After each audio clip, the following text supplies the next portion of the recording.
শুভ দুপুরের শুভেচ্ছা সবাইকে। সবাই কেমন আছো? তো দেখো, আজকেও চলে এলাম রান্না বান্না নিয়ে। তো আজকে আমি রান্না করব চাল কুমড়ো, আলু আর মুগ ডাল দিয়ে একটা নিরামিষ তরকারি। তো তোমরা যারা এখনও ওই রান্নাটি বাড়িতে ট্রাই করোনি বা খাওনি, তো তোমাদেরকে বলবো এই রান্নাটা একবার বাড়িতে ট্রাই করে দেখো। খুব টেস্টি হয় রান্নাটা। তো দেখো, আমার রান্নাটা প্রায় কমপ্লিট হয়ে এসছে।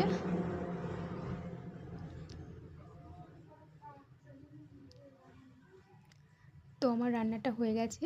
এবার আমি রান্না করব কচু শাক। তো দেখো, কচু শাকটা আমি বাড়ির পাশ থেকেই তুলেছি। প্রথমে কড়াতে রসুন, কাঁচা লঙ্কা দিয়ে একটু ভালো করে নেড়ে চেড়ে কচু শাকগুলো দিয়ে দেব। তারপর লবণ হলুদ দিয়ে কিছুক্ষণের জন্য ঢাকা দিয়ে অপেক্ষা করব। তো দেখো, আমার রান্নাটা প্রায় কমপ্লিট হয়ে গেছে। সবাই